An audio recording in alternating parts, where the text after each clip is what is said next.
Olá, meus amigos do Adventismo Vivo. Sejam muito bem-vindos a mais um estudo da Bíblia por meio da lição da Escola Sabatina. Eu estou com meu guia de estudos aqui em mãos. Neste trimestre, estamos tratando de apologética e no estudo de hoje chegamos à lição de número 6, cujo título é Jesus e o Budismo. Mais um tema interessantíssimo está diante de nós e nós vamos estudá-lo com afinco.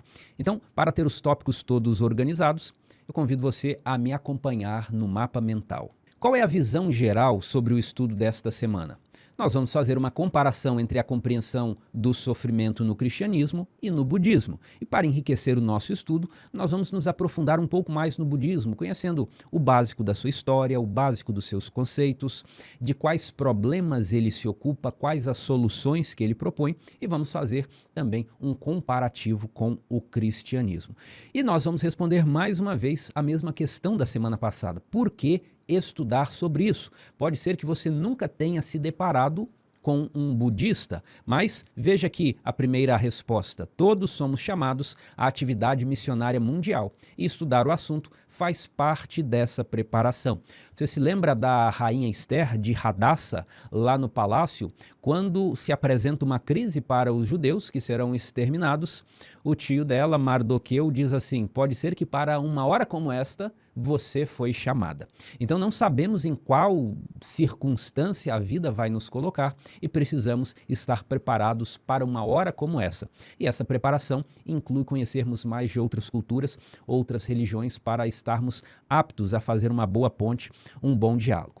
Também vamos estudar esse tema porque precisamos entender melhor o Evangelho. E quando nós comparamos o que os outros creem, nós entendemos melhor o que nós mesmos cremos, porque aquilo em que eu creio é delimitado também pelo que eu não creio. E especificamente hoje esse ponto vai ficar muito em destaque, porque nós vamos descer ali a minúcias da comparação. Agora, trazendo uma resposta mais concreta, algo que toca mais a nossa experiência, a nossa realidade aqui no Ocidente, especificamente no Brasil, nós percebemos que é uma tendência atual que a indústria da saúde, a indústria do bem-estar, direcione os consumidores para práticas que têm origens budistas, como, por exemplo, meditações mindfulness, workshops de como aliviar a tensão, de como aliviar o estresse, imersões em como meditar para ficar mais tranquilo. Então, essas pessoas que estão interessadas em saúde, em bem-estar, elas são captadas para essas práticas de relaxamento e a partir delas tem uma porta de entrada para a espiritualidade oriental, a espiritualidade budista. E isso é algo que nós vemos claramente aqui no Ocidente e também no nosso país, no Brasil. E especificamente nesse ponto, nós precisamos entender a diferença entre a meditação bíblica e a meditação oriental. Não apenas para a nossa própria segurança espiritual, mas também porque eu tenho certeza que muito provavelmente você já lidou ou convive com alguém que tem tendências a esse tipo de espiritualidade oriental. Então é útil que você entenda isso para orientar essa pessoa no seu círculo de convivência. Tudo bem? Visto essas razões, nós vamos recapitular também a classificação das religiões. As religiões são classificadas em religiões de integração, de servidão, de libertação e de salvação. E qual é o critério para fazer essa classificação? O objetivo de cada uma. Então, por exemplo, as religiões de integração, elas têm o objetivo de realizar a integração entre o ser humano e as forças da natureza. E para fazer isso existe o xamã, o xamanismo, que é aquele intermediário entre o ser humano e as forças sobrenaturais, as forças da natureza. Essas são aquelas religiões mais primitivas dos saberianos, ameríndios, indígenas e africanos. Depois nós temos as religiões de servidão, cujo propósito é servir os deuses para receber deles bênçãos, prêmios, vantagens materiais. Essas são as religiões do mundo bíblico, religiões do Egito Antigo, religiões de Canaã, religiões da antiga Roma, a antiga Grécia, são alguns exemplos. Temos aqui também dos celtas, da antiga Mesopotâmia, da terra de Abraão, são religiões de servidão. E agora o que nos interessa mesmo, na semana passada e nessa semana, são as religiões de libertação. E eu vou ler novamente aqui o conceito para já nos preparar para falar do budismo. A religião de libertação é aquela cujo objetivo central é escapar ou libertar-se do mundo material. O ser humano é concebido como preso em um ciclo de existência mundana e busca atingir estados de transcendência espiritual através de disciplinas, meditação e ascese. O divino não se revela, mas pode ser experimentado através do esforço pessoal. E o exemplo das religiões de libertação são o hinduísmo, nós estudamos na semana passada, o budismo, vamos estudar agora, taoísmo e confucionismo. E por fim, nós temos as religiões de salvação, que é aquelas que pressupõem que o homem está perdido pelo problema do pecado e precisa da divindade para exercer misericórdia e salvá-lo. E aí nós estamos falando de religiões muito mais familiares, judaísmo, cristianismo, islamismo, zoroastrismo. Na semana que vem nós vamos estudar o islamismo. Muito bem, com as informações organizadas em mente, agora sim nós vamos para o centro do nosso estudo, que é exatamente a sistematização do budismo e a comparação com o cristianismo. Bem, nós vamos começar falando da história. Como que funciona essa história do budismo, quando ele surgiu, como ele surgiu? Bem, a história do budismo está muito associada a este personagem, a este sujeito chamado Siddhartha Gautama, que é o primeiro Buda histórico. Talvez você esteja pensando assim, olha, que linguagem estranha, Gautama, o primeiro Buda histórico. Como assim? Buda não é o nome dele? Por que é chamado de Buda histórico? Bem, você precisa primeiro entender, para não misturar os conceitos, que Buda não é um nome próprio, não é um nome de uma pessoa. Mas Buda significa o iluminado, é um título, é uma designação de uma condição, de um estado espiritual. Da mesma forma, nós vamos agora para o conhecido, Cristo, o Messias no cristianismo, não é um nome próprio, mas é um título. Então, Buda também é um título dado a quem? A quem é iluminado, ou seja, a quem atingiu uma esfera espiritual superior na compreensão do budismo. Agora, por que esse personagem, Siddhartha Gautama, é chamado de o primeiro Buda histórico? Porque é aquele que foi registrado na história, aquele que está gravado em livros, em registros. Pode ser, na compreensão do budismo, que antes dele tem havido outros Budas. Com certeza houve outros Budas na compreensão do budismo, ou seja, outras pessoas que atingiram esse estado espiritual de iluminado, mas eles não foram registrados em livros, em diários, a historiografia deles se perdeu. É assim que a situação é apresentada no budismo. Bem, Gautama, ele viveu em que local e em que época, em qual data? Essa é uma informação que tem certa polêmica histórica, mas geralmente se diz que ele nasceu em 563 a.C., no Nepal, e morreu em 483 a.C. na Índia. Então, essa é a região também das suas atividades, Nepal, Índia. E apenas para você se situar, o que estava acontecendo na linha do tempo da história bíblica nessa época de Buda? Bem, a história que se passa na Bíblia nessa época é dos profetas Daniel e Ezequiel na Babilônia. Enquanto a história lá dos profetas de Deus na Babilônia está ocorrendo, nós temos o surgimento do budismo na Índia. Tudo bem? E como é o histórico do surgimento do budismo? Bem, Siddhartha Gautama, ele foi criado como um garoto muito rico, provido de bens e protegido, como nós dizemos popularmente, numa redoma de vidro. Por quê? Ele ficou isolado num luxuoso palácio e recebeu uma educação aristocrática durante a infância e juventude. E nessa condição, ele não interagia muito com o mundo exterior, porque sendo o palácio quase que como uma pequena cidade murada, com condições perfeitas, ele ficava ali e chegou até a sua vida adulta morando ali no palácio. Porém, em certos episódios, ele saiu do palácio e se deparou com o mundo real, com um mundo que não era o mundo do palácio luxuoso em que ele vivia. Então, ele teve 4 encontros que transformaram a sua visão. Ele encontrou um ancião e se deparou com a dura realidade do envelhecimento, encontrou um doente e passou a ver a dura realidade da doença, um cadáver, ele meditou sobre a morte, e um asceta, ou seja, uma pessoa que estava fazendo uma busca espiritual por meio de exercícios, por meio de abstenção dos prazeres da vida. E quando ele tem essa série de encontros com uma realidade com a qual ele não estava habituado, ele passa a experimentar uma crise existencial, uma crise de consciência. Ele fala, olha, tudo que eu vivi até agora é mentira, eu vivi numa bolha, eu vivi isolado, nada do que eu conheci é a realidade. Então, ele abandona o seu título, a sua família e as suas riquezas e vai para o extremo oposto. Passa a viver como um mendigo, praticando jejuns muito severos, privações corporais, tentando alcançar a libertação através do martírio do corpo. É a lógica do hinduísmo que nós vimos na semana passada, você lembra? Eu tenho que me libertar da prisão física, me dissolver no Brahma, então eu vou negar a minha materialidade. É isso aqui que ele tenta fazer. Porém, sua vida muda aos 35 anos de idade, porque ele alcançou a iluminação suprema, a compreensão profunda das causas do sofrimento, da impermanência e da libertação. E nesse instante, ele transformou-se em Buda, ou seja, alcançou o status espiritual de ser iluminado. E a partir de então, ele passa a pregar e ele vive ali até aos 80 anos de idade. Essa, então, é a história do início do budismo histórico. Nesse ponto, nós vamos fazer o primeiro contraste com o cristianismo. Por quê? A lição na parte de domingo e na parte da segunda-feira, ela usa essa expressão, essa metáfora da luz. Buda era o iluminado, por quê? Porque encontrou a luz. E a lição percebe que essa mesma linguagem, a linguagem da luz, é usada para Jesus. A metáfora é semelhante, mas é diferente. E essa diferença na metáfora faz com que as prerrogativas de Jesus sejam muito superiores e muito mais chamativas. Como assim? Se nós formos ao Evangelho de João, por exemplo, Jesus fala de si mesmo. De novo lhes falava Jesus dizendo, eu sou a luz do mundo. Quem me segue não andará nas trevas, pelo contrário, terá a luz da vida. E a lição dá um destaque para esse texto.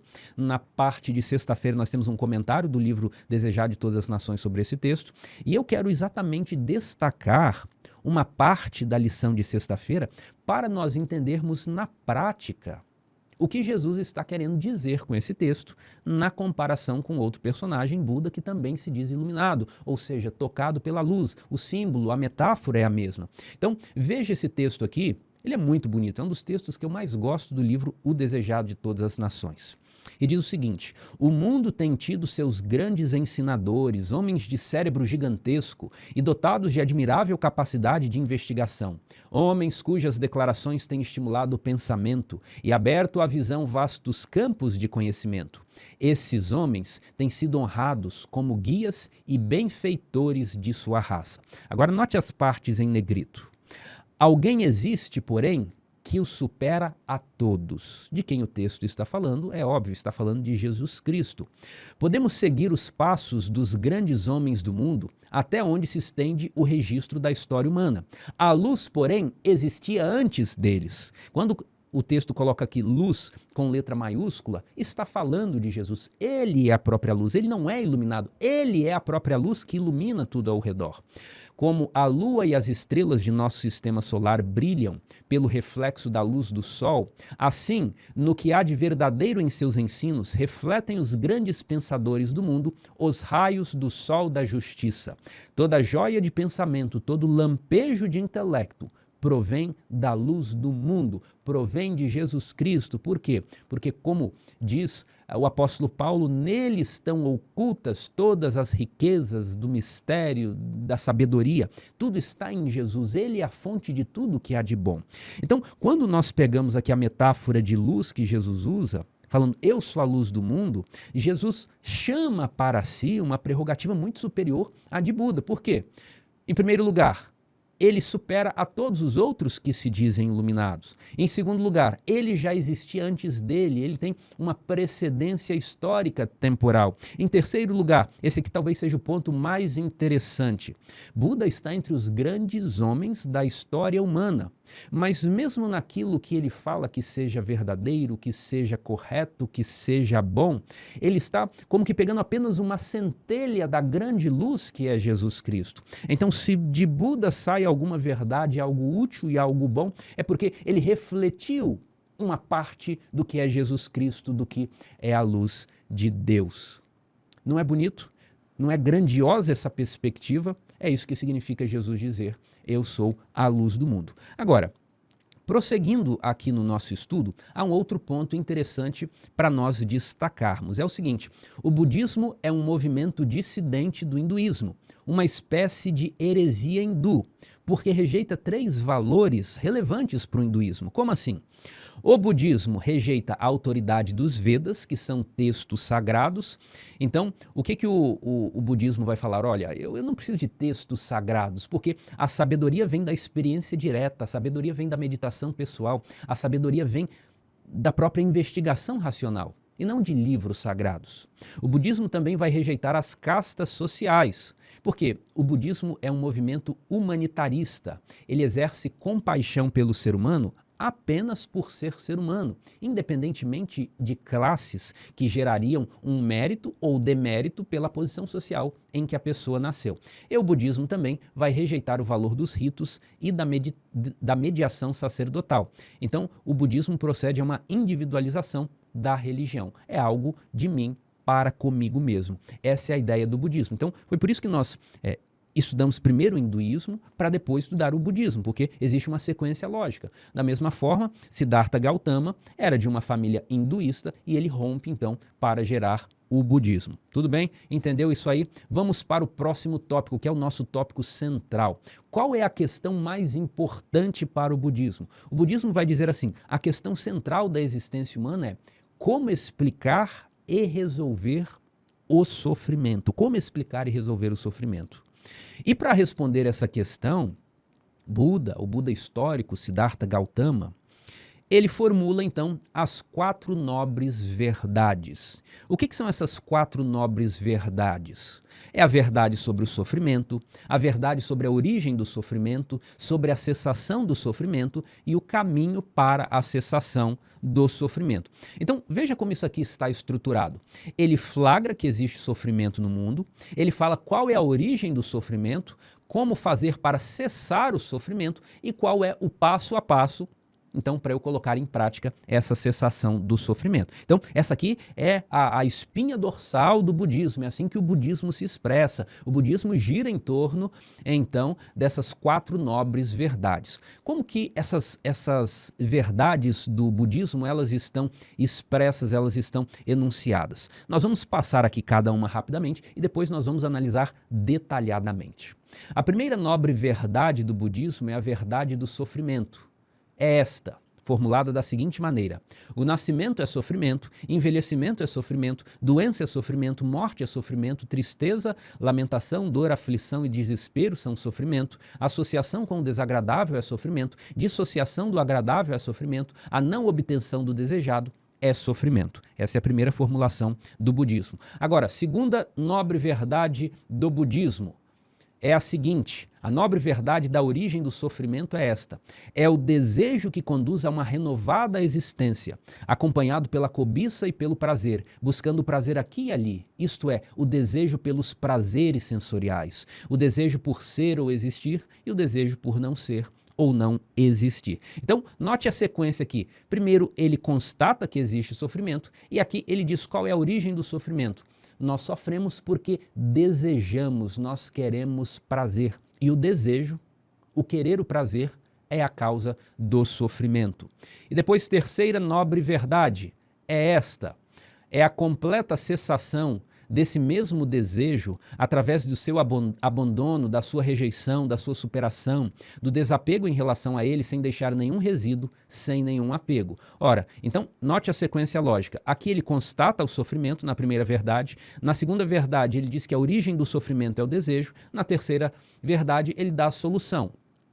Se o problema é o desejo, então a solução para cessar o sofrimento é parar de ser desejante, é parar de ser apegado às coisas. E por fim, a quarta nobre verdade é o caminho que conduz à cessação do sofrimento. E é expresso desta maneira: é simplesmente o óctuplo nobre caminho. Correto entendimento, correto pensamento, correto modo de falar, correta ação, correto modo de vida, correto esforço, correta atenção. ou consciência plena, e correta concentração. Então ele está falando o seguinte: a maneira como você vai se desvincular dos seus desejos e do seu apego pelas coisas é seguindo esses 8 passos aqui, que são chamados de óctuplo nobre caminho. Muito bem, então, agora você viu os 4 pilares, as 4 verdades do budismo. Nós vamos começar examinando cada uma delas e fazendo uma comparação com o cristianismo. Vamos voltar aqui para a primeira, em que ele constata o sofrimento. Sofrimento vem do nascimento, do envelhecimento, da doença, da morte, da tristeza, lamentação, dor, aflição, associação com o desagradável, dissociação do agradável e não obtenção do desejado. Tudo isso é sofrimento. Então, ao olhar para essa formulação, o budismo vai falar o seguinte: o sofrimento é inerente à condição humana neste mundo e por isso não adianta insurgir-se contra ele, nem buscar refúgio em alguma divindade. Olha aqui que interessante. O budismo não vai propor lutar contra o sofrimento. O budismo não vai propor procurar alguém para resolver o problema do sofrimento. O budismo vai falar: eu tenho que atacar a causa do sofrimento, que é o desejo. Bem, a partir dessa formulação aqui, você pode notar que o budismo funciona como uma lógica de causas e consequências, de leis naturais, de leis universais, em que os deuses ou a divindade não interferem. Porque se os deuses interferissem, na lógica do budismo, nós deveríamos buscar os deuses para resolver o problema do sofrimento. Mas a ideia é outra. Tudo aqui é causa e consequência. Os deuses, se é que existem, eles não interferem em nada do que acontece aqui. É por isso que o budismo é classificado como um movimento agnóstico, secularizado e pragmático. Por que agnóstico? Porque ele não liga se Deus existe, se Deus não existe, ele não está preocupado em debater isso. Por que ele é secularizado? Porque a solução que ele propõe não tem uma natureza espiritual divina, tem uma natureza humana. E por que ele é pragmático? Exatamente porque ele não quer discutir se Deus existe, como Deus age, ele quer dar uma solução prática. Você vai resolver o sofrimento dessa maneira. E, portanto, por isso, muitos dizem que o budismo não é uma religião, mas uma cultura, um modo de viver, ou como se diz popularmente, uma filosofia de vida. Essa expressão é péssima, mas é assim que muita gente se refere. Agora, vamos pegar esses elementos que nós acabamos de ver aqui e fazer um contraste com o cristianismo. Como o cristianismo vai ser diferente do budismo nesses pontos? Bem, em primeiro lugar, o cristianismo vai ensinar o seguinte: o sofrimento não é inerente à vida material. O budismo não disse isso. O budismo falou: olha, tudo nessa vida é sofrimento, então o sofrimento é inerente a esse mundo material em que nós estamos. O cristianismo vai dizer não. O mundo material não é necessariamente mau. E por que o cristianismo vai dizer isso? Porque, olha o relato da criação. Viu Deus tudo quanto fizera e eis que era muito bom. Esse aqui é um mundo sem sofrimento, o mundo quando acabou de ser criado por Deus. E daí quando nós vamos lá ao final da Bíblia, nós vamos ver que esse mundo restaurado, o mundo que volta a ser perfeito de novo, ele também se expressa de maneira física, de maneira material. Olha como é a descrição do Apocalipse. Vi novo céu e nova terra, pois o primeiro céu e a primeira terra passaram, e o mar já não existe. E é nesse novo céu, é nessa nova terra, ou seja, são circunstâncias materiais, concretas, palpáveis. É nessas circunstâncias que Deus enxugará dos olhos toda lágrima, e a morte já não existirá, e não haverá luto, nem pranto, nem dor, porque as primeiras coisas passaram. Ou seja, o mundo é perfeito no seu início, e o mundo é perfeito quando ele é restaurado. E ambas as situações são realidades materiais, físicas, concretas. Ou seja, o mundo material não é necessariamente um mundo de sofrimento, de maldade inerente, porque Deus criou o bom e Deus vai restaurá-lo como bom. Agora, o cristianismo também tem uma perspectiva muito diferente, porque o básico do cristianismo é que Deus se compadece do sofredor. O budismo vai dizer, olha, como o sofrimento é inerente a essa realidade em que nós estamos inseridos, não faz sentido esperar a interferência da divindade. O cristianismo vai falar, não, é o contrário. A nossa realidade é de um Deus que se compadece do sofredor. Tanto é que Jesus, ele é classificado exatamente como aquele que se compadece. Veja a linguagem aqui de Hebreus, capítulo 4, verso 15. Porque não temos sumo sacerdote que não possa compadecer-se de nossas fraquezas. Antes foi ele, Jesus, em tudo tentado em todas as coisas a nossa semelhança, mas sem pecado. Ou seja, exatamente porque ele passou a mesma experiência de sofrimento que nós passamos, ele se compadece de nós e pode nos auxiliar e pode nos atender. E complementando aqui, o cristianismo vai dizer: Deus não é indiferente ao nosso sofrimento e à nossa realidade. Pelo contrário, ele vem ao nosso encontro nos oferecer auxílio. Não é isso que Jesus faz? Mateus 11, 28 a 30. Vinde a mim todos os que estáis cansados e sobrecarregados, e eu vos aliviarei. Tomai sobre vós o meu jugo e aprendei de mim, porque sou manso e humilde de coração, e achareis descanso para a vossa alma, porque o meu jugo é suave e o meu fardo é leve. A lição trabalha essa ideia aqui na parte, deixa-me ver aqui, na parte de quinta-feira, cujo título é Caminho para a Paz. E a lição diz: Jesus não nos deixa lutando sozinho.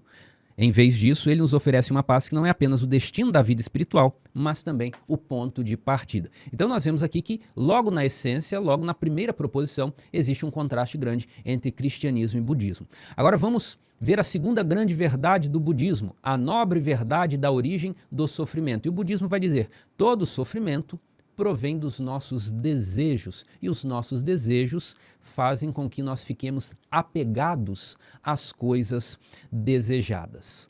E aqui nós vamos ver que a ideia de samsara, que nós vimos na semana passada, ela se inclui exatamente aqui neste ponto. Por que haveria essa reencarnação? Por que esses ciclos de vida? Porque a alma ainda é desejante. O ciclo das reencarnações, samsara, dura enquanto durar o desejo. Ou seja, para que minha vida seja plena e não seja mais um ciclo, eu tenho que cessar o desejo. Então, o desejo é todo o problema da minha vida. O desejo é todo o problema da existência. Aqui um parêntese. A ideia de reencarnação, de samsara, no budismo, ela é bem diferente do hinduísmo que nós vimos na semana passada. No hinduísmo é literalmente uma reencarnação, você morreu e vai reencarnar em outro corpo, em outras circunstâncias, a depender do seu karma. Aqui no budismo é uma ideia muito mais abstrata, não é uma transmigração de alma, mas na verdade é um impulso cósmico, assim como uma onda não se confunde com outra onda, mas uma onda impulsiona outra onda. É uma abstração difícil de entender, mas você precisa só saber aqui que o conceito de reencarnação de samsara budista é diferente do hinduísmo. O que mais nós vemos aqui na segunda grande verdade do hinduísmo? O sofrimento não é aleatório ou causado externamente por Deus, o destino, mas é consequência das próprias ações mentais. Então, o problema do sofrimento é causado pelo desejo, pelo apego, pela ilusão. Em resumo, o ser humano sofre porque deseja. Vamos dar alguns exemplos para que fique mais claro a ideia do budismo na nossa mente? Então, imagine ali as redes sociais. Todo mundo nas redes sociais quer receber likes, quer ter comentários nas suas publicações, quer receber mais seguidores, e quando vê algum influenciador que é mais famoso, deseja a vida daquele influenciador, deseja o sucesso daquele influenciador, mas qual que é a grande realidade? Quando você vai nas redes sociais, você posta um vídeo que deu 20 horas de trabalho e recebe ali 67 visualizações. E então você sofre pelas expectativas não atingidas. E por que você sofreu? Porque você desejou os likes, você desejou os comentários, você desejou os seguidores. E porque desejou e o seu desejo não foi satisfeito, você se frustrou. Então o seu sofrimento existiu porque você desejou. Compreende? Essa é a ideia budista. Mas é um pouquinho mais profunda sobre isso, porque nesse exemplo o sofrimento vem de um desejo não satisfeito. Mas e quando o desejo é satisfeito? Veja esses dois outros exemplos aqui. Um relacionamento amoroso. Você ama o cônjuge e por isso deseja a convivência. Você conseguiu, você se casou, você está namorando com aquela pessoa, você se casou, você atingiu o seu objeto de desejo. Você deseja a convivência com a pessoa amada. Mas por desejar a convivência com a pessoa amada, você sente ciúmes. Se o cônjuge sai com amigos ou trabalha com pessoas do sexo oposto, porque você se sente como que afrontado, você se sente como na potência de perder o seu objeto amado. Você tem medo de perder a pessoa amada, medo que ela o rejeite E por isso, mesmo tendo conseguido o objeto desejado, ainda assim você sofre. Sofre porque o deseja, sofre porque tem apego à pessoa amada. Essa é a lógica do budismo. Então, o sofrimento ele está associado ao desejo, está associado ao apego. Um terceiro exemplo aqui, o exemplo dos bens materiais. Imagine que você tem uma casa luxuosa, um carro importado, tenha dinheiro suficiente para fazer viagens internacionais. Mas quando você atinge esse padrão de vida, você tem muito patrimônio, muitos passivos e percebe que precisa trabalhar ainda mais para manter, porque o carro importado é muito interessante, mas o IPVA dele é altíssimo. Então você tem que trabalhar mais para manter aquele padrão de vida que você atingiu. Você vive preocupado com ladrões, então é hora de blindar o carro importado. Você vive preocupado com acidentes, você vive preocupado com a desvalorização dos seus bens. E se o vizinho compra algo que seja melhor, você sente inveja. Ou seja, na lógica do budismo, mesmo obtendo os objetos do seu desejo, mesmo assim há sofrimento. Os objetos que são seu desejo trazem em si, na sua realidade, a causa do seu sofrimento. Isso ilustra o conceito de dukkha, uma insatisfação gerada pelo apego. O objeto desejado contém as sementes do sofrimento. É isso que ensina o budismo. Então, todas as coisas no mundo, prazeres, relacionamentos e até a própria existência não podem fornecer uma satisfação duradoura. Pode ser até mesmo uma satisfação pontual, mas algo que seja duradouro, permanente, isso não. Não existe satisfação, alegria permanente nas coisas. Por quê? Porque o desejo traz em si próprio as sementes do sofrimento. Esse é o budismo. Ora, na nossa comparação aqui com o cristianismo, nós poderíamos concordar em parte com essa ideia, com a ideia de que todas as coisas do mundo não podem fornecer satisfação duradoura. Por quê? Porque a necessidade do coração humano não é de coisas apenas, de relacionamentos, é um desejo, é uma necessidade transcendente que só pode ser satisfeita com o relacionamento com Deus. Essa é a lógica, por exemplo, desse texto do profeta Jeremias, de que eu gosto muito, é muito bonito, muito poético, em que Deus diz assim: 2 males cometeu o meu povo. A mim me deixaram o manancial de águas vivas e cavaram cisternas rotas, que não retêm as águas. A simbologia aqui é muito bonita. A sede é um desejo que nunca é saciado. Por quê? Porque você trocou aquela fonte de água e foi armazenar, e foi pegar água de uma cisterna, só que essa cisterna não consegue armazenar água para saciar a sua sede. Essa é uma metáfora para dizer que as coisas da nossa realidade não podem saciar os desejos do coração humano. Por quê? Porque aquilo que sacia os desejos do coração humano está fora da ordem de coisas em que nós habitamos. Então, sim, em parte aqui, o cristianismo pode concordar com o budismo, mas é claro que a resposta vai ser muito diferente. Os cristãos vão falar o seguinte: ora, essa satisfação só será encontrada no relacionamento com Deus. A resposta dos budistas vai ser outra. Qual vai ser a resposta dos budistas? Vamos ver aqui no passo 3. Aqui nós vamos fazer mais um contraste com essa ideia que nós acabamos de ver. Por quê? O cristianismo ele vai fazer uma proposta diferente. O cristianismo vai dizer, essa coisa de desejo como causa do sofrimento, isso tem algum sentido, mas existe uma explicação maior, existe uma explicação mais abrangente. E qual é essa explicação? É o que nós vimos lá na lição de número 4, que falava da origem do mal. Então, o que o cristianismo vai dizer? O sofrimento ele tem uma origem bem definida. E aqui nós vamos para a parábola do trigo e do joio novamente. Olha o que Jesus contou. Então, vindo os servos do dono da casa, lhe disseram: Senhor, não semeaste boa semente no teu campo? De onde vem, pois, o joio? E aqui, claro, isso aqui é uma parábola. É como as pessoas estão falando, olha, se Deus é bom e criou tudo bom, de onde vem o mal e, consequentemente, o sofrimento? E o que Jesus responde? Um inimigo fez isso. Ou seja, esse mundo perfeito que Deus criou, ele foi arruinado pela ação de um inimigo. Essa é a origem do mal. Antes de chegar nos desejos, a origem do mal está em uma pessoa, em Satanás, que trouxe o pecado à nossa ordem de coisas. Mas nesse ponto alguém poderia falar, olha, mas quando eu vou lá para Tiago, capítulo 1, lá ele está associando o mal, o sofrimento ao desejo, não é mesmo? Vamos ver esse texto aqui com calma. O texto diz o seguinte: Antes aqui, de chegar nessa parte, o texto estava dizendo, Deus não tenta a ninguém, Deus não envia tentações. Ora, se não é Deus que envia tentações, de onde então vêm as tentações que levam ao pecado? E a resposta é a seguinte, cada um é tentado pela sua própria cobiça. E a palavra cobiça aqui poderia ser alterada por desejo, para nós mantermos a linguagem aqui dos budistas. Cada um é tentado pelo seu próprio desejo, ou sua própria cobiça, quando esta o atrai e seduz. Então a cobiça, depois de haver concebido, dá à luz o pecado. E o pecado, uma vez consumado, gera a morte, ou gera o sofrimento. Então você pode olhar aqui, ó, o texto não está falando que todo problema está na cobiça ou no desejo? Não, na verdade não. O texto está falando ao contrário disso. O desejo não é reprovável por si próprio, o pecado é. Então, o que o texto está condenando é o pecado e não o desejo. Por quê?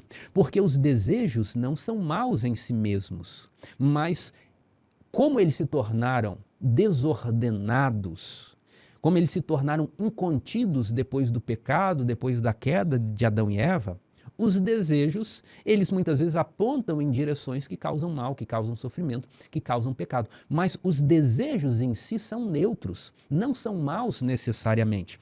Como assim?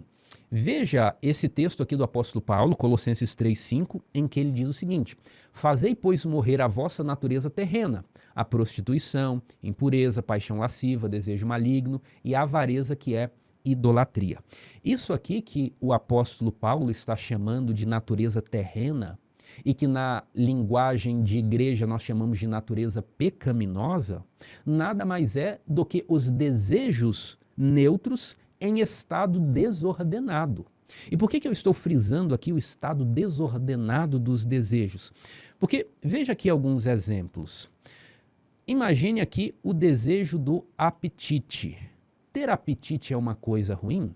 Não, ter apetite é uma coisa necessária, porque se você não tivesse apetite, você nunca comeria, não se alimentaria, e não se alimentando você morreria de inanição. Então é necessário ter o apetite, é necessário ter o desejo pelo alimento. Porém, esse desejo ele pode se expressar de uma forma ordenada ou de uma forma desordenada. Se o apetite se expressa de forma ordenada, então nós temos a virtude da temperança. Se o apetite se expressa de forma desordenada, então nós temos o pecado da gula. A mesma coisa nós podemos falar da sexualidade. Ora, a sexualidade é neutra em si e ela é um desejo, é um impulso que é necessário, porque se não houvesse o impulso da sexualidade, não haveria reprodução. Se não houvesse reprodução, a raça humana acabaria em uma ou duas gerações. Agora, esse impulso da sexualidade, o desejo da sexualidade, ele pode se manifestar de uma forma saudável e de uma forma desordenada. Na forma ordenada, a sexualidade se manifesta como um matrimônio com leito sem mácula, para usar a linguagem de Hebreus 13, verso 4. Agora, quando a sexualidade se manifesta como desejo ou impulso desordenado, então nós temos a prostituição, a impureza, a paixão lasciva, que é exatamente o que Paulo está chamando de natureza terrena aqui em Colossenses. Da mesma forma, um terceiro exemplo aqui, a ideia de progresso material. Ora, eu quero melhorar, eu quero ter uma casa melhor, eu quero comprar um carro se eu não tenho carro, ou eu quero um carro com um pouquinho de mais conforto. O progresso material é algo cabível. Agora, ele pode se manifestar de uma forma ordenada ou desordenada. Se o desejo pelo progresso material se expressa de uma forma ordenada, então nós vamos ter ali o fenômeno da multiplicação dos talentos, de que Jesus fala. Agora, se esse desejo se expressa de forma desordenada, nós vamos ter a avareza, que é a idolatria, que é exatamente o que está sendo condenado aqui no verso, que é integrante da natureza terrena. Então, esses exemplos demonstram que os desejos não são maus em si mesmos, mas se eles se tornaram, mas quando eles são executados de maneira desordenada, e essa desordem é natural da nossa parte a partir da queda, a partir do pecado. Então, se esses desejos se expressam de maneira desordenada, aí nós temos o pecado. Mas o desejo em si, ele não é pecado. O desejo em si não é mal. Então, nesse ponto, o cristianismo vai também divergir muito do budismo. Porque o budismo vai dizer, a origem de todo o sofrimento é o desejo e o apego pela coisa desejada. Veja aqui que a Bíblia apresenta uma perspectiva diferente. Agora, ainda no campo do sofrimento, o cristianismo vai dizer, o sofrimento tem uma explicação. Em que sentido o sofrimento tem uma explicação?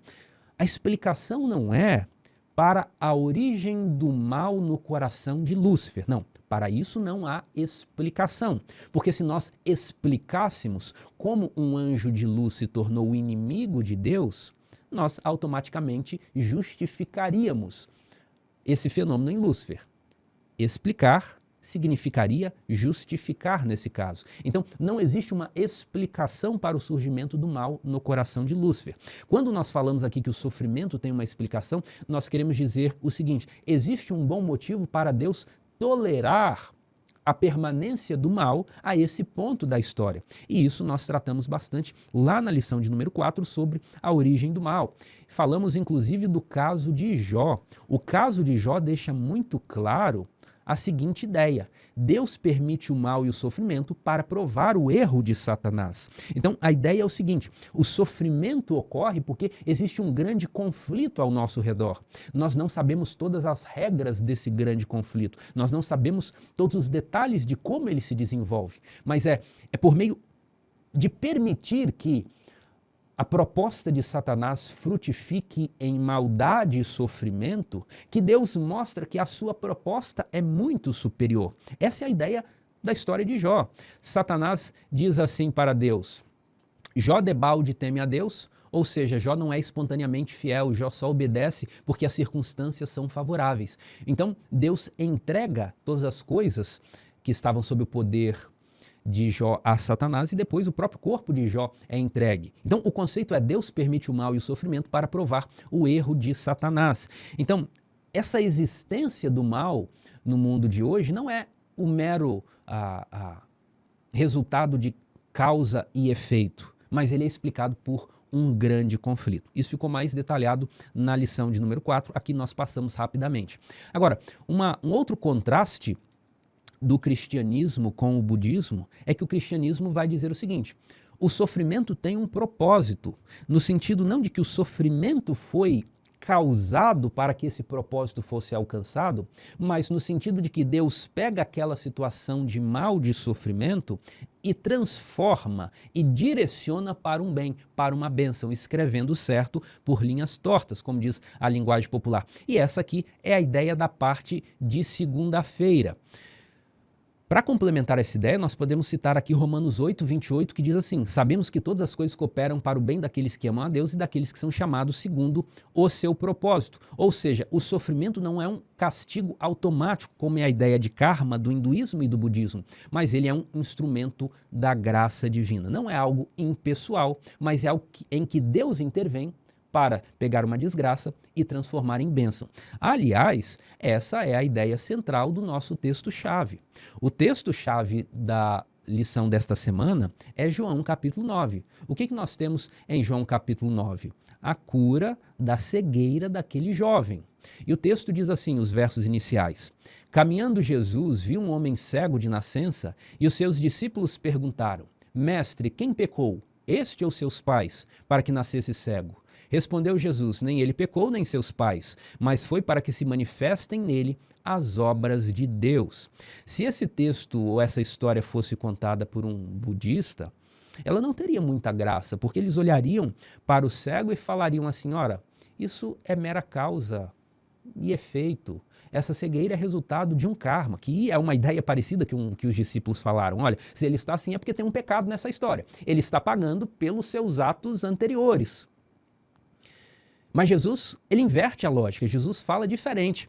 Jesus pega um mal, pega uma situação de sofrimento e mostra como nesse plano da redenção, como nesse contexto de grande conflito, aquilo que aparentemente é só sofrimento e mal, pode ser transformado numa bênção. E por isso que ele fala: nem ele pecou, nem seus pais, mas foi para que se manifestem nele as obras de Deus. Então, a visão do cristianismo sobre o sofrimento é muito mais complexa. Bem, falamos de tudo isso, não perca o fio da meada, porque nós estamos vendo os grandes pilares do budismo. O primeiro deles é a constatação do sofrimento, o segundo deles é a origem do sofrimento, e o budismo vai dizer: todo sofrimento advém do desejo e do apego à coisa desejada. Acabamos de ver isso, vimos que o cristianismo ensina diferente, e agora nós vamos para a terceira nobre verdade do hinduísmo, que é a verdade da cessação do sofrimento.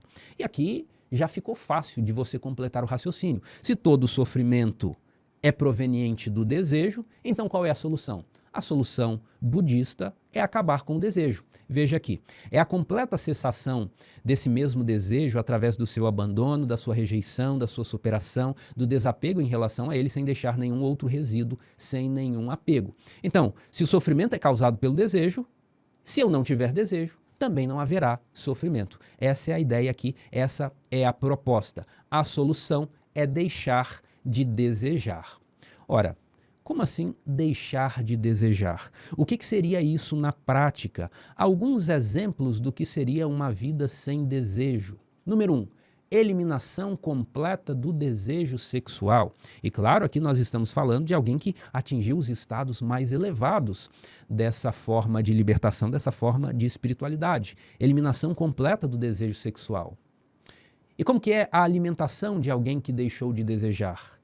Ele come com plena atenção, mindfulness.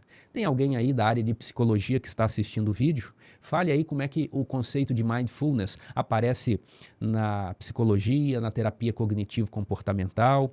Nós vamos ver que esse conceito budista, ele é aplicado em muitas terapias na atualidade, ou seja, em vez de eu fazer as coisas de maneira desordenada, eu vou prestar atenção a cada detalhe. Eu vou fazer as coisas de uma forma muito mais compassada. Aprecia genuinamente o sabor. Quando acaba a refeição, o desejo não persiste. Não tem aquela coisa assim de, eu vou repetir, vou pegar um segundo prato, agora eu vou pegar a sobremesa. Por quê? Porque na proposta budista, isso é agir por desejo. E toda ação por desejo traz em si o sofrimento. Então, não vai haver nenhum apego, nenhuma expectativa. Hoje tem apenas arroz e feijão. Tudo bem.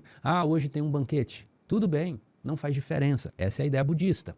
A comida é nutrição e não entretenimento obsessivo. Na ideia budista, viver sem desejo é uma vida livre de ganância, ódio, ignorância. Os eventos mundanos parecem insignificantes, não importa se quem ganhou as eleições foi um presidente de direita, se foi de esquerda, se está acontecendo uma guerra no lugar tal, não importa. Os eventos mundanos são insignificantes. Por quê?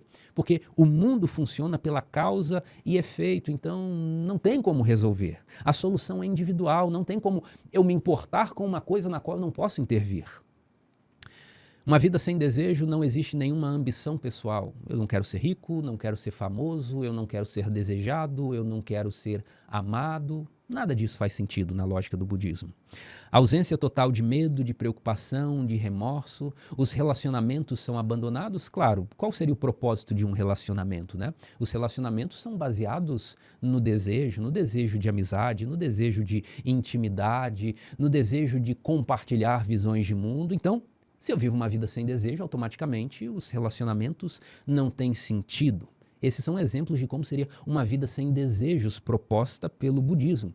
Agora perceba que essa proposta budista, ela vai levar a um mesmo fenômeno que nós vimos na semana passada, que é o fenômeno da despersonalização.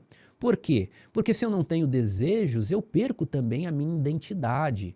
O fulano de tal era alguém que gostava de ler, ele gostava de fazer caminhadas, ele gostava disso ou não gostava daquilo.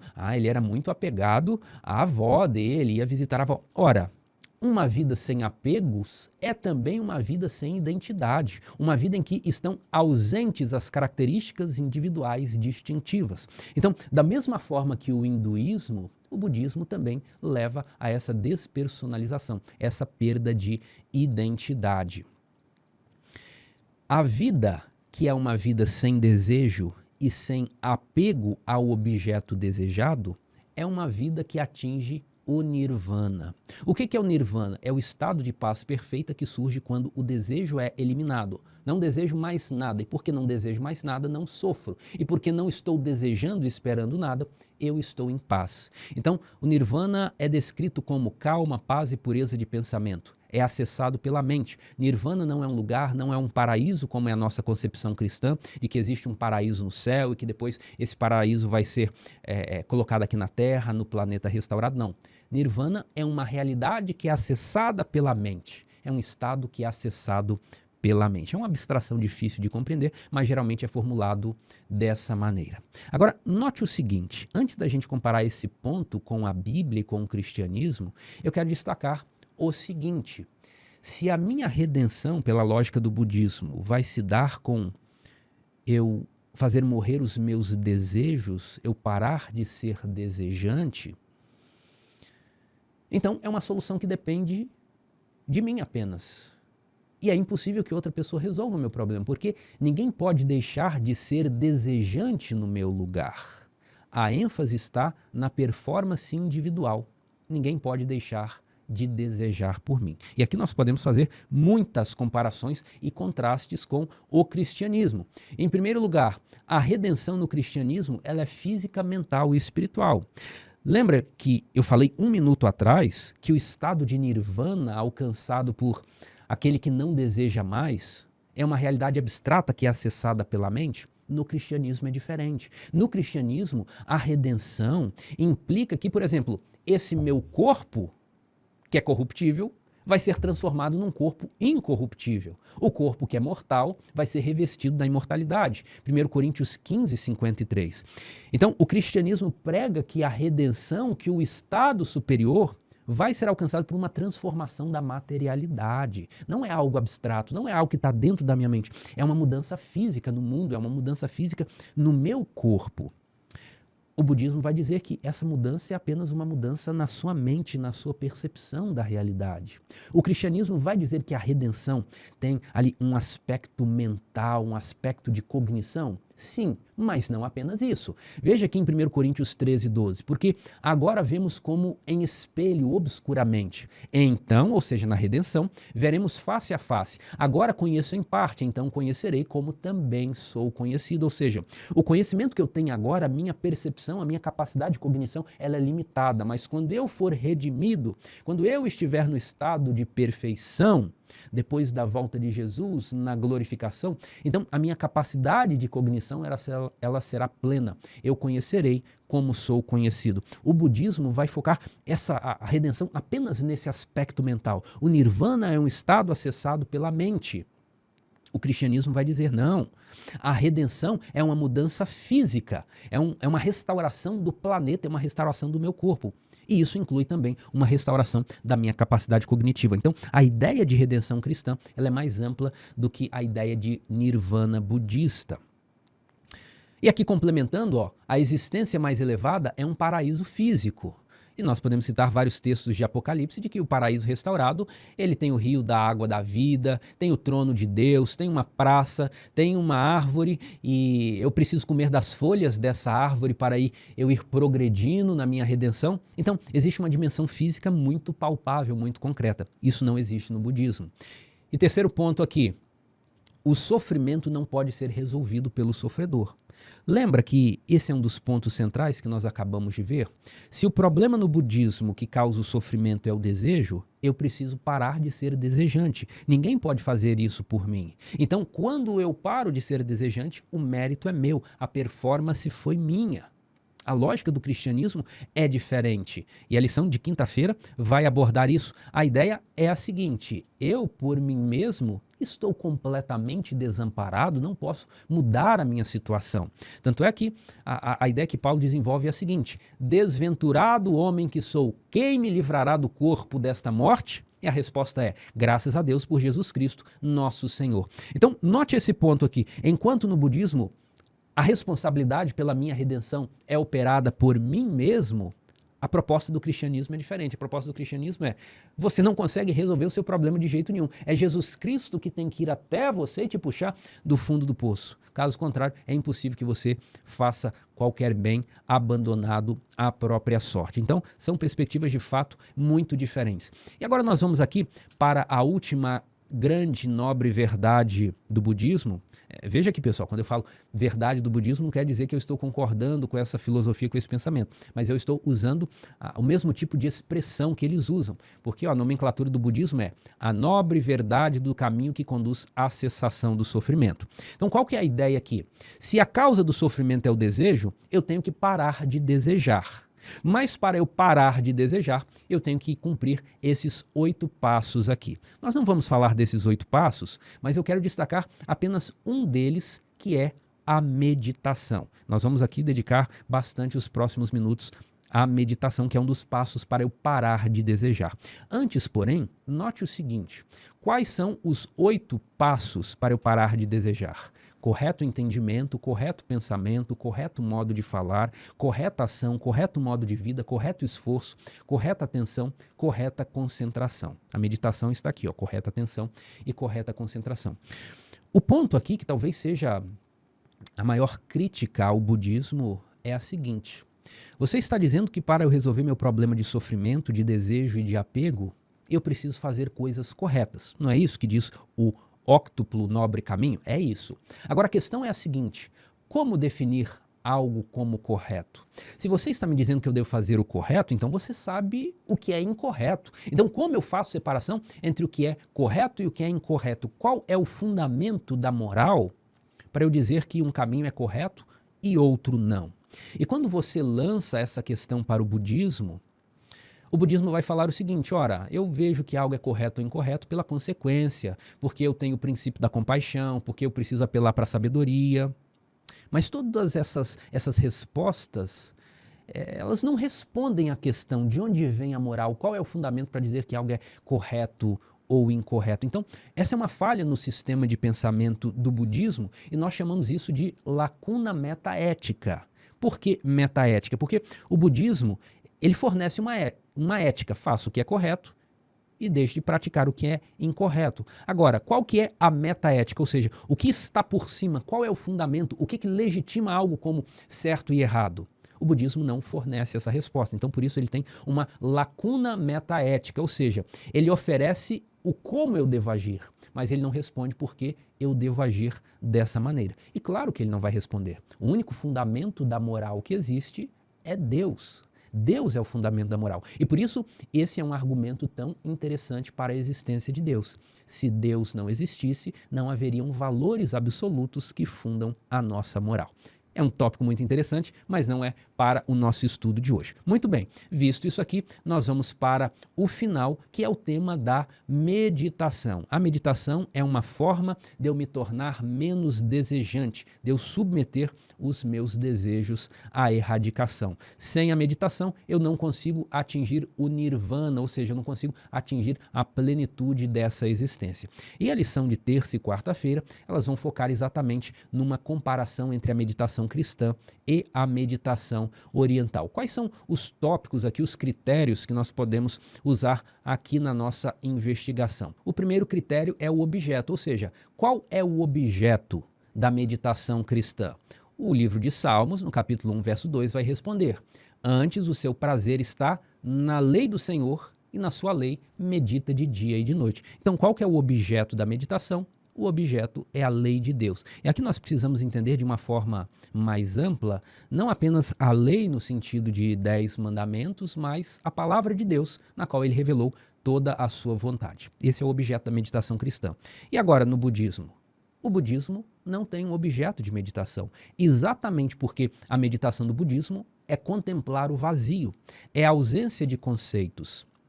É esvaziar os pensamentos, é uma observação pura, sem narrativa, é uma contemplação vazia. Segundo critério, propósito. Qual é o propósito da meditação cristã? Vamos ler aqui Josué capítulo 1, verso 8, texto que aparece na parte de quarta-feira. Não cesses de falar deste livro da lei, antes medita nele de dia e de noite. Com que objetivo? Para que tenhas cuidado de fazer tudo quanto nele está escrito. Então farás prosperar o caminho e serás bem-sucedido. Ou seja, eu medito na lei de Deus para aprender como segui-lo melhor, como implementar melhor isso em minha vida. Então o que é a meditação cristã? Eu leio lá na lei de Deus, por exemplo, honra teu pai e tua mãe. Eu fico pensando na minha situação, olha, será que... como é que eu estou agindo em relação a isso? O que será na prática honrar pai e mãe? E ontem eu falei de uma maneira áspera com a minha mãe, então eu creio que eu descumpri isso aqui. Ou seja, você vai contemplar a lei de Deus para moldar o seu comportamento, para ver como aquilo se aplica à sua realidade prática. Esse é o objetivo, o propósito da meditação cristã. E no budismo, qual é o propósito? A libertação. Eu quero me esvaziar de pensamentos, eu não quero me apegar a nada, eu não quero ter desejo de nada, eu não vou pensar em nada. Essa é a meditação budista. Agora, como é que fica a identidade em cada uma desses tipos de meditação? No cristianismo, a identidade de quem medita é transformada.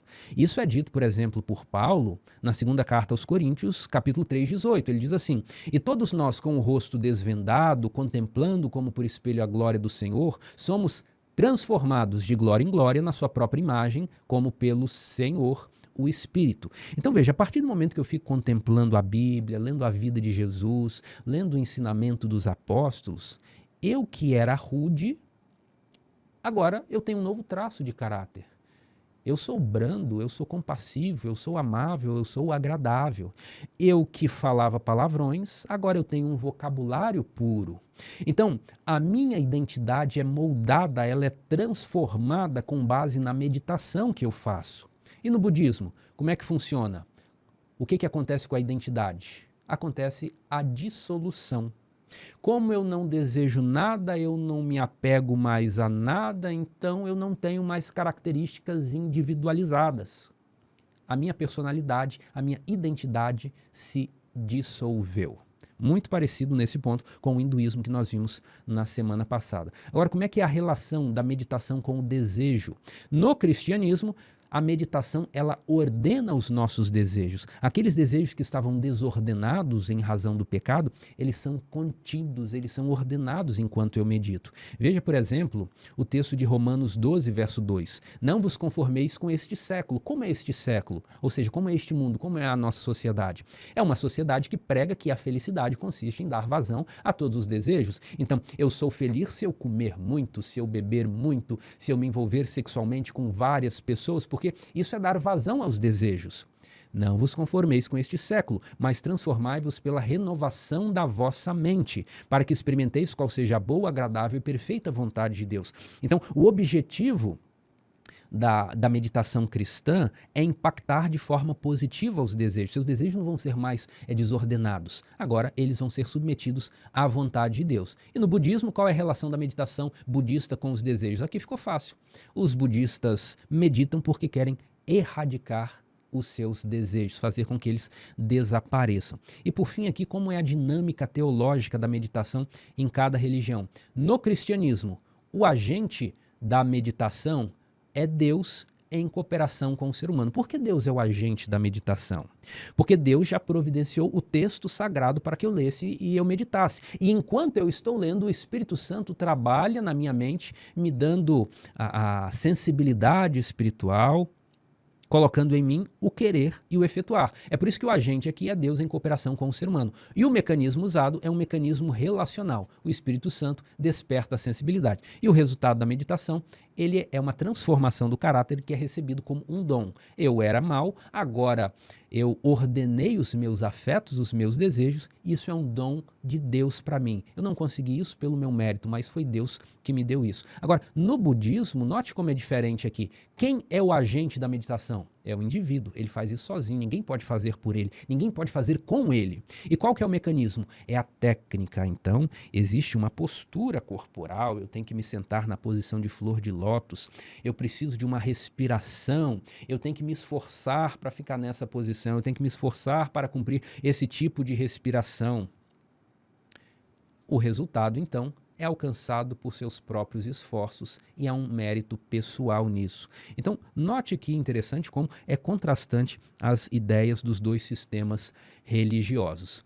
E agora, eu gostaria de me aprofundar mais nesse ponto, mas pelo tempo nós estamos bastante avançados, não vai ser possível. Mas eu vou então fazer a indicação desse livro aqui, ó. O nome desse livro é Como Sair da Depressão, o autor é Neil Nadley. E você vai falar, ora, o que isso tem a ver com o tema do budismo que nós estamos estudando? Quando eu vou aqui a esse livro, no capítulo 8, ele vai falar exatamente de meditação. Olha aqui, na página 174 ele fala o seguinte: medite sobre temas elevados. E aqui, na página 177, ele vai falar assim: nem todos os estilos de meditação são eficazes. Na página 178 ele vai falar meditação oriental e hipnotismo. Na página 179 ele vai falar controle da mente. Então o que nós temos aqui nesse livro? Ele vai fazer uma análise fisiológica, isso que é muito interessante. Ele não vai fazer uma análise sociológica ou teológica como nós acabamos de ver aqui. Ele vai fazer uma análise fisiológica dos efeitos da meditação cristã e da meditação oriental no corpo. E as constatações vão ser o seguinte: a meditação cristã é uma meditação ativa, porque ela faz com que o lobo central, ou seja, a parte que toma as decisões mais importantes, a parte que cuida da nossa moralidade, ela fica ativada quando eu medito na Bíblia. E o meu cérebro tem um predomínio das ondas betas. Agora, na meditação oriental, eu adoto uma postura passiva e o que predomina no meu cérebro são ondas alfa. Isso tem toda uma repercussão nos hormônios, isso tem uma repercussão na imunidade. Então, ele associa perigos fisiológicos a esse tipo de meditação oriental. Olha, quer saber? Eu tenho esse livro aqui lido e comentado.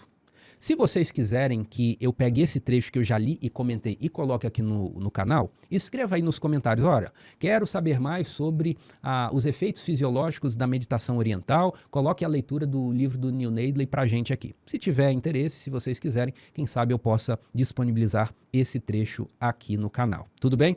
Agora, partindo para o nosso tópico final, eu entendi a estrutura do budismo. Agora, como eu poderia evangelizar pessoas budistas? E aqui nós vamos passar rapidamente. Por quê? Porque, como você deve ter percebido, são dois sistemas muito diferentes, muito divergentes.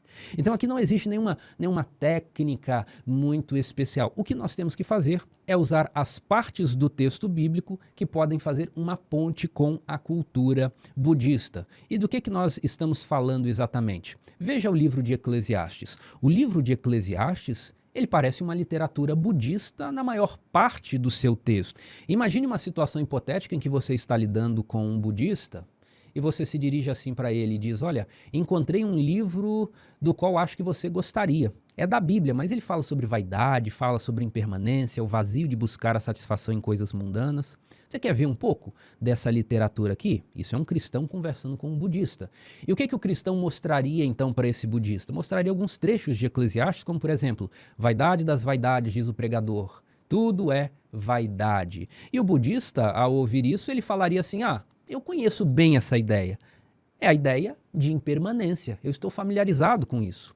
Depois você mostraria Eclesiastes 2,17, pelo que aborreci a vida, diz Salomão depois de ter feito as maiores conquistas materiais e sociais que alguém poderia ter feito. Ele diz: pelo que aborreci a vida, pois me foi penosa a obra que se faz debaixo do sol. Sim, tudo é vaidade e correr atrás do vento. E o budista ia falar: olha, isso aí é uma demonstração de algo que é bem básico, que a vida é essencialmente insatisfatória, e mesmo no sucesso, na riqueza e na inteligência, a insatisfação básica permanece. Então, ao mostrar esses detalhes do livro de Eclesiastes, você construiu uma ponte, você chegou em elementos comuns da cultura. E agora, como é que seria a transição para a mensagem cristã? Sabe qual é a solução que o autor apresenta para essa insatisfação? E quem sabe o budista responderia assim: ele diz que nós devemos meditar para negar os nossos desejos. É isso? É essa a solução? E daí você apresenta o ponto de virada ali. Eclesiastes 12. De tudo que se tem ouvido, a suma é: teme a Deus e guarda os seus mandamentos, porque isto é o dever de todo homem, porque Deus há de trazer a juízo todas as obras, até as que estão escondidas, quer sejam boas, quer sejam más. E nesse momento, a mensagem bíblica será um escândalo para o budista, porque isso aqui quebra tudo em que ele acredita. Mas não foi assim que Paulo falou? Escândalo para o judeu e loucura para o grego, também é para o budista. Não obstante, é o que nós precisamos pregar. Agora, essa é uma abordagem, mas existe outra. Lembra que nós sempre falamos que o objetivo da nossa pregação é apresentar Jesus Cristo e Ele crucificado? Pois é, aqui nós conseguimos fazer uma ponte muito interessante com o budismo, que é o seguinte: apresentar Jesus como praticante do desapego total. Não é isso que é uma ideia valiosa para o budismo? Então imagine que você falasse assim com o seu colega budista: olha, a nobre verdade da cessação do sofrimento consiste em praticar o desapego, não é mesmo? E ele vai falar: é isso mesmo. E daí você continua assim: eu gosto muito da exemplificação desse conceito na vida de Jesus Cristo. E daí ele vai te olhar assim: como assim? O desapego da cessação do sofrimento? O que isso tem a ver com Jesus Cristo? Daí você pode mostrar esse texto aqui de Paulo. Olha como ele faz uma ponte com o budismo e como é interessante. Tende vós o mesmo sentimento que houve também em Cristo Jesus, pois ele, subsistindo em forma de Deus, não julgou como usurpação o ser igual a Deus. Existe uma tradução que diz assim: não julgou ele o ser igual a Deus como algo a que deveria apegar-se. O budismo não fala de desejo e apego, pois é, Jesus é aquele que não se apegou à sua forma de Deus. Antes, a si mesmo se esvaziou, assumindo a forma de servo, tornando-se em semelhança de homens, e reconhecido em figura humana, a si mesmo se humilhou, tornando-se obediente até a morte e morte de cruz. Pelo que também Deus o exaltou sobremaneira e lhe deu o nome que está acima de todo nome, para que ao nome de Jesus se dobre todo o joelho nos céus, na terra e debaixo da terra, e toda a língua confesse que Jesus Cristo é o Senhor, para a glória de Deus o Pai. E como é que você vai apresentar? Você vai falar assim, olha, foi porque Jesus deixou as mansões celestiais e manifestou um desapego total para vir a este mundo, nascer numa família pobre, ser humilhado, ser desprezado e por fim ser esbofeteado, espancado e morto, que Deus o colocará agora como o Senhor de todo o universo e ele será adorado assim. E daí você apresentou Jesus Cristo, ele crucificado, e o trabalho de convencimento agora é do Espírito Santo. O seu papel você fez. É dessa maneira que nós podemos lidar eventualmente com algum budista na nossa zona de contato, na nossa zona de influência. Que Deus possa nos dar sabedoria para aproveitarmos essa oportunidade e, no que depender de nós, que o testemunho possa ser efetivo. Foi um prazer realizar esse estudo na sua companhia. Nos vemos então na semana que vem e que Deus abençoe sua vida. Até lá!